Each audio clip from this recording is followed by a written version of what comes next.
All right, we're back for another episode of The Mortgage Show. April is winding down. Rates are going nuts. Beds, how are you doing? That's just great, Randy. Upbeat, happy. How's Randy doing? Doing good, dude. Just got back from vacation the other day. I think we both got back from a little bit of time away. I got back from Turks and Caicos on Monday night, back in the office on Tuesday. Where'd you get back from on Monday? Yeah, we went to Myrtle Beach. We did a 16 guy scenario with golf. We played a couple of golf courses. Dude, that was really, really awesome, actually. We played a course that was the original course in Myrtle Beach, has some history with Sports Illustrated. A couple of the members were actually sitting around talking about creating a sports magazine, and that's where the original idea of Sports Illustrated started. Yeah, it was at this golf course. How was your vacation? It was great, dude. Turks and Caicos is a beautiful place. You know, if anyone's into that whole Caribbean type vacation, it was fantastic. Water was super blue. Weather was great. Food was great. So I definitely hit it up again at some point. You and I have been very fortunate to go to a nice amount of tropical areas, so I bet that was awesome. Well, it's hard to not compare this trip to the trips that we've gone in the past. I mean, me and Tara were talking about it. I mean, I think we went to Grand Cayman Island, Cancun together. Where else have we Aruba. been? Aruba together. You know, I've been to like Jamaica, Bahamas. I mean, so I've seen a lot of them at this point. And Turks and Caicos is definitely up there with a lot of those other ones. It's worth I know, checking out. I know we're filming the mortgage pod today, but where are you at right now with trips? I love going on trips, but I'm leaning all the time to I don't want to go anywhere. I don't know what my issue is. What do you mean you love trips? You hate trips. Like this leaning towards thing has been something that's been you've been leaning towards for many years at this point. So this is nothing new for Chris Bedard. Beds likes to be home, at home on the couch. I love going on trips, so I'll go anywhere. So I've already flown like 3 or 4 times this year. I'm ready for the next one. Let's go. It's so strange too because you hate flying. Yeah, I've gotten better with it over the years, but I'm not a great flyer. Historically, I've not been a great flyer.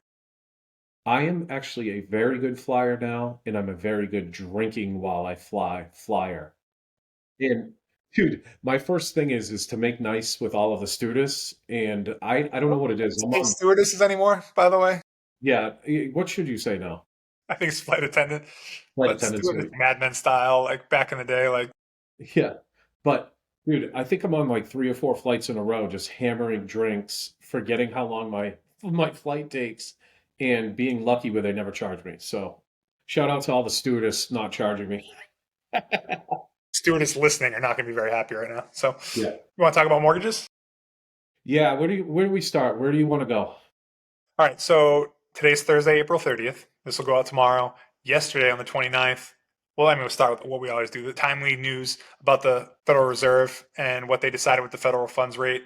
As expected, they did not raise the federal funds rate. So it's where it's been for a few months now, and the market, I don't believe, reacted negatively to that from what I can see, but it did react negatively to some other news yesterday around the expected length of the blockade that's going on in the Persian Gulf. So, not a great couple days for interest rates. I don't know that it's related to that meeting yesterday, but it definitely hasn't been a fun couple days.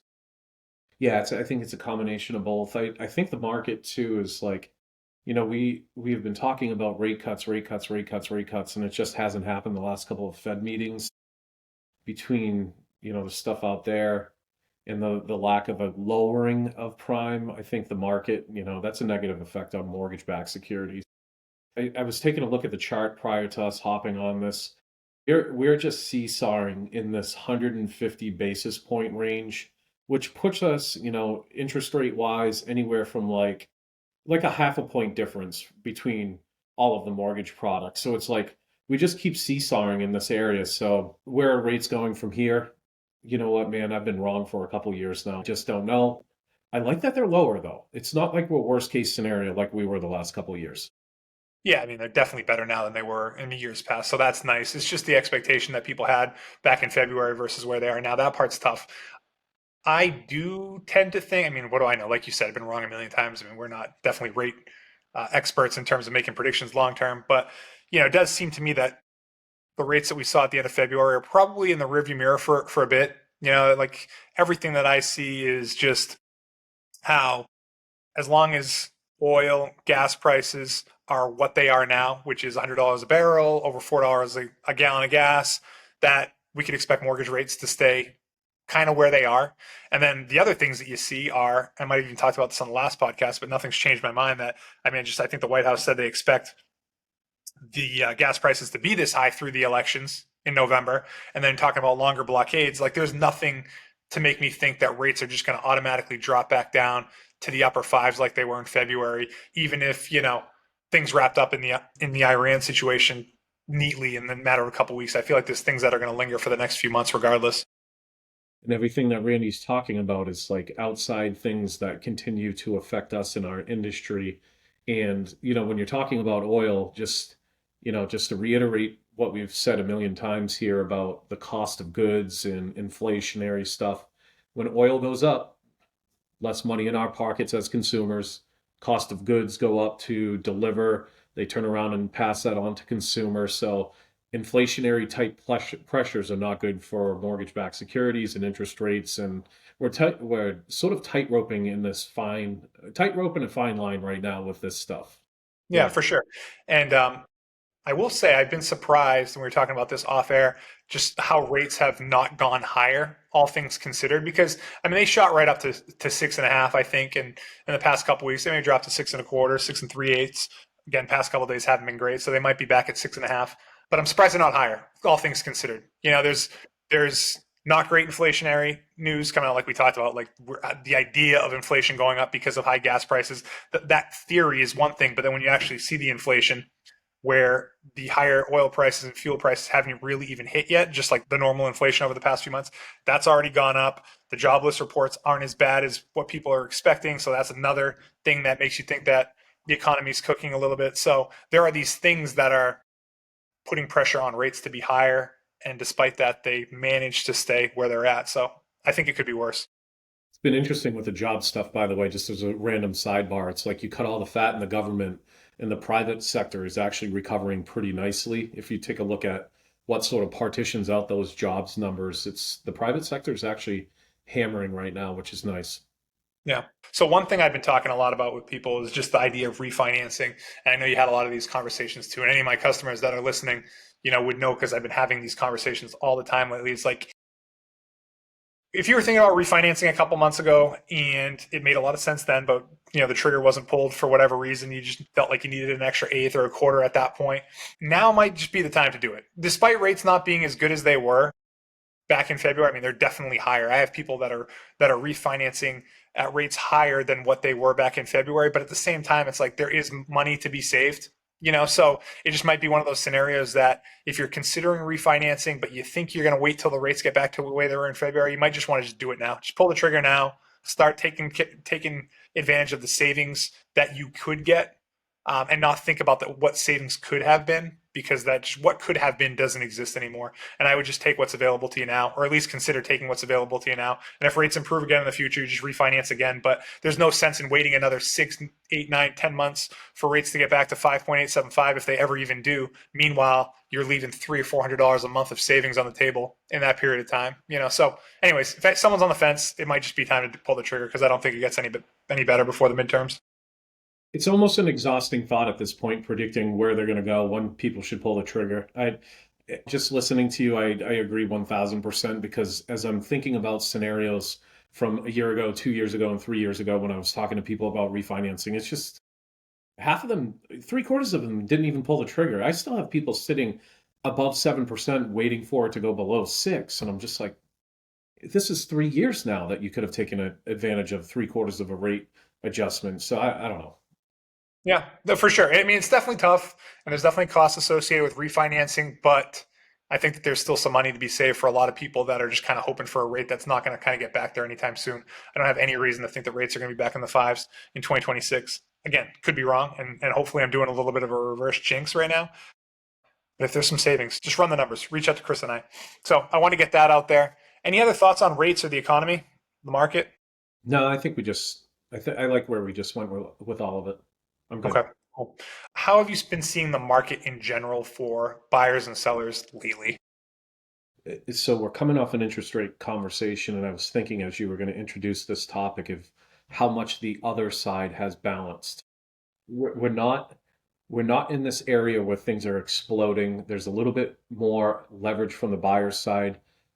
We still have, basic supply and demand issues, so there's some leverage on the seller side, but I have had so many deals the last 6 to 8 months adjust pricing because of ICA stuff, negotiations on the purchase just to begin with, cold feet scenarios. Inspections are on every transaction now, where it's like a couple years ago they weren't.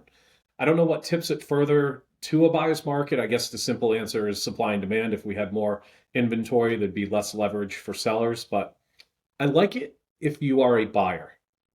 I More than I like, have the past couple of years, that's for sure. hell yeah. Yeah, if you're a buyer, come into the market. Yeah, you can get some seller paid closing costs, which are nice if you need that. If you are an FHA buyer, I think you stand a better chance now than you did this time last year. FHA is still very much frowned upon, and it still is compared to conventional. But I think there's some opportunities for people that are FHA buyers to go and make an offer on a place that's been sitting on the market for 3 or 4 weeks and not have a seller that's holding out for a conventional offer. So I don't know. I do think it's a little bit better. At the same time, I did have an offer this past weekend where a buyer made a $50,000 above list price offer with no inspections and did not get it. Yeah. But like that was a lake house and it was a high price point, and I'm sure some rich guy from Massachusetts or New York had cash, and it's hard Yeah. to beat anything. Yeah, it's hard to beat cash when you're financing, regardless of waiving inspections or going above the purchase price. Cash is still king for a lot of people. But outside of that, I do generally feel like it's more towards a buyer's market than it has been in the past few years. I do want to add, like, in the last 5 years of my career, working with out of state buyers, there is just a different asset amount to them, income amount. Our market, even though it's increased quite a bit and it's priced out some of our mainers, it's still super, like, I don't know how to say this. It's almost like it's casually easy for them to throw so much money at things. A second thing that I want to kind of jump in with is you were mentioning FHA. It's easier for FHA borrowers to get offers accepted. We haven't talked about the changes with the VA appraisal process. So it's like, FHA borrowers have more of a chance now. Although VA to me is like one of the better loans on the market, the biggest stain to the product has been sort of the strict appraisal conditions that's changing now. So that's going to bring more VA buyers into play, which I love for VA buyers. Yep. Can you share some of those changes for anyone that's listening? Yeah, it's more like, the aesthetic stuff and just minor things on properties that would catch us in the past. That has changed. So, major functional things are always going to be an issue with government financing. But Safety, failing roofs, systems not yeah, working, like that stuff. It doesn't matter what type of loan you're going to do. That's going to be an issue. But some of the cosmetic stuff were an issue for these VA loans. and FHA borrowers. But dude, like so many times I'll get an appraisal back for a shed that has flanking paint. And it would just drive me nuts to have to make the call to say, hey, look, you have to fix the flanking paint on the shed. That's the sort of stuff that's going away for VA borrowers. So that's Yeah. great. Yeah. That is good news. Hopefully we can get some more of those in the pipeline in the months and years to come. Hopefully, but it's just an excellent loan, lowest interest rates, no MI, higher approval amounts. Agents, if you're listening to this, just let a VA borrower come in and buy your listing. Totally, dude. I mean, it's so easy to qualify for. The biggest issue really is the appraisal piece. And again, that part's cleared up at that point. What's the problem? Because there's no DTI restrictions on a VA loan. Like I've gotten some insane debt to income ratio through on VA loans. So it's just like they're so forgiving in terms of a borrower's ability to qualify for it, property issues aside. And I think something that is important to add to that Randy's talking about is like it's really nice sometimes when you have borrowers that aren't married and one of them has a VA eligibility, but you technically need the co-borrower's income to help with the approval amounts that they're looking to be in. These expanded approval amounts through VA, it's really nice where you can kind of drop that co-borrower and actually purchase and use that VA benefit just because of the expanded approval amounts. So that's nice. Yeah. What else you want to talk about? We covered the market, we covered interest rates. We're kind of hammering here. We're 15 minutes in. We covered global stuff. Do The you want me to share the inflation. condo stuff? Yeah, let's jump to condo, and then we got some inflation stuff maybe to talk about from March. I know that we Yeah, touched upon it a little bit. we touched upon that a little bit. Feel free to elaborate on that in a sec. But I want to talk about condos because I may have alluded to it in last month's podcast, but I think it's worth mentioning again for people that own condos currently that are thinking about buying a condo. people that would want to maybe sell their condo in order to buy something else. Like there are some changes coming up with condos in August and then again in January of 2027 that are worth noting that I think are going to really change the market for those type of properties. So if you're cool with it, I'll just share those beds. Yeah, yeah, let's Um, do it. I think it's August 3rd, might be August 3rd, definitely the first few days of August. Something called a limited review is going away. So what does this all mean? When a borrower is trying to purchase a condo, you always have to qualify the borrower and their ability to repay their income, their credit score, their debts, all that stuff. You got to make sure the borrower is solid, but you also have to make sure that the condo association itself is solid. You got to make sure that there aren't too many delinquencies, that one person doesn't own too many of the units. There's enough money in reserves, and there's a million things that a underwriter would have to evaluate on a condo association. So there's two levels of evaluation. One is a limited review where there's a lot less things that need to be reviewed, and then there's the full review, which is multi-page, like very in depth, that has to be completed by the association. So, anyways, generally limited reviews are easier for condos to get through. Some of the things that would derail deals are not asked for in the limited review that are asked for in the full. So, anyways, effective August, limited reviews go away, and now everything is a full review. And I'm sure this is going to be true for you, Beds, but there are plenty of condos that I financed in the past that only worked because it was a limited review. Yeah. Because if it was a full review, there would have been some aspect that lending guidelines would not allow us to do a loan on this condo association because it was too shaky for whatever reason. And now that's going to be on every transaction. People that bought or sold a condo 2 years ago with a limited review, they're going to try to buy or sell after August, and they won't be able to, and they'll be like, well, this doesn't make any sense. I bought this two years ago and it was totally fine. And they'll not realize that like that piece shifted things so much. And I just think it's going to be a huge issue for people. I actually feel bad for people that own condos that won't be able to sell because of it, or will have a lot harder time being able to sell. Condos. Limited review. Why did you get a limited review? So you put a larger down payment. So in the land of risk, you were a less risky loan. You were allowed to use that limited review. But I guess the people that analyze risk are finding out is that, okay, cool. We have some equity in this transaction. We're going to waive the limited review, but you're sort of you're sort of overlooking the fact that there might be issues with these condos. And as time goes on, and here we are with the adjustments, the people that analyze risk are realizing, okay, I don't care that a borrower is putting down 20 or 30% and it's an easy loan to foreclose upon if we have to. We actually should be paying attention to these issues. We got to get rid of this limited review option and just make sure these condo associations are stable. Rand, my career spans 20 something years. Okay. Condos used to be the most affordable thing for borrowers to get. And it is so inverted now between HOA fees, mismanagement, just the cost of buildings to begin with. It's really interesting how that's flipped upside down in the 20 years I've been doing this. Absolutely, dude. People are always drawn to condos because they do think it's cheaper. And you add those condo association fees and just the prices in general. It's not the case. So it can be frustrating. You did touch on something that I want to get back to, but I should mention that this is important because these properties' value is so tied to how the strength of the association is. Like lenders don't want, again, like you said, doesn't matter how much equity a borrower has on a condo unit in their position. If the freaking condo association's hanging by a thread with no reserves and a huge assessment coming and half of the units are late on their condo dues, like no one's going to want to buy in that association or be able to buy. So it's like, yeah, they kind of throw out that limited review because they need to start analyzing these associations and making sure these condo associations are strong. So one of the things that is going away, or the main thing that's going away, let me take a step back, not going away in January, but changing, is the amount of money in a budget that has to be dedicated towards reserves. Yeah. Right now, to qualify, a condo association has to dedicate 10% of its budget towards reserves on an annual basis. And that's a problem. Like if you had less than 10% dedicated towards reserves, which we certainly see, that condo would not be able to be financed with traditional financing. That's increasing to 15% in January. So I don't even know if these condo associations know that that's going to be a change. Maybe some of the professional managed ones do, and they can get ahead of it because this is going to mean increasing people's dues. But there's going to be plenty of small associations in Southern Maine where the treasurer is on a beach half the year down in Florida and the president lives out in California and no one knows what the hell's going on. They're going to Yeah. have no idea about these changes. So then you go to try to do a loan on a place in January, and then you find out that they only have 10% towards the reserves. That's a dead deal. You have to use more portfolio financing or non-traditional financing, which doesn't work for everyone. I love the way you just said that. Basically, the scenario of the guy living in California or the other person on the beach, this is the reason why limited is going away. Because really, agents, you're looking at property, you're in competitive markets.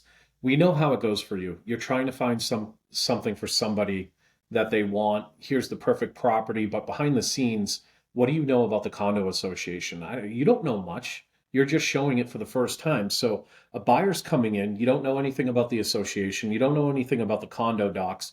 Granted, you're talking to the listing agent, you're getting some information over to your buyers, but I guess where I'm going with that is this is severely exposing the condos that didn't hire a management company properly, Randy, right? And what that means is the mismanagement of funds, the special assessments that a lot of these buildings are seeing now because they haven't been properly funded in the reserve area. So yeah, I love the way you said that. That's actually what just spurred me there. Yeah, no, dude, it's going to be a big change for people. So, with that said, if you're a listing agent that you're listening to this and you have a condo listing either that's currently listed or going to be listed in the fall or early next year, reach out to us. We could send you this full condo questionnaire ahead of time, have you fill it out ahead of time, run it by our condo team now, and they could tell you right up front if there's going to be any problems. So no one's surprised. It wouldn't take, I mean, it would take a little bit of effort on the association's behalf to fill this out ahead of time, but I think you'd be a rock star realtor if you were doing this and you'd be differentiating yourself from other realtors hands down if you did this. And we're happy to help with it. So keep that. That's actually a really good thing to offer. That actually really is a good thing to offer. Because at the end of the day, it's just going to save you as a listing agent a headache of accepting an offer that ultimately is not going to go through.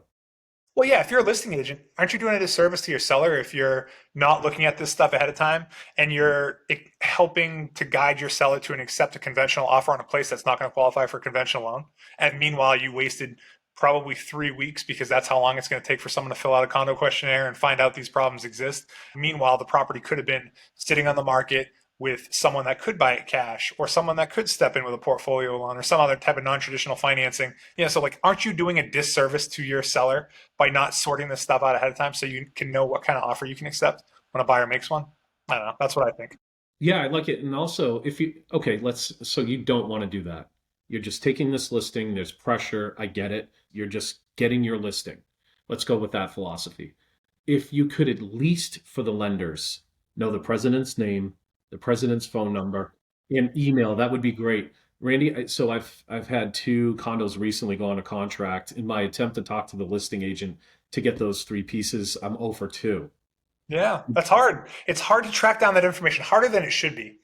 So that's great advice. You don't want to go through the whole process of a condo questionnaire ahead of time? Sure, but at least have that information because we're going to ask for it on day two. And if we have to wait 2 weeks to even find out who that is, then that's just time that we could have identified those problems ahead of time or Yeah, earlier, I should say. yeah. So good stuff, man. That's the biggest thing I've been having conversations about. Do you have anything else that you want to chat about? Ooh, And I think it's okay if that's it, like in my yeah, opinion. If there's yeah. something else you want to talk about, I'm happy to talk about it. But I think that we hit a lot of the big things. Yeah, we hit the big things. I just want to reiterate, guys, the non-QM market is still a strong one for me. Investors, 15-20% down, qualifying buildings off of the building's income, not on the borrower's finances. Just remember that there is a solution for investors that does not meet traditional financing. So keep us in mind for DSCR, non-QM type loans. Yep.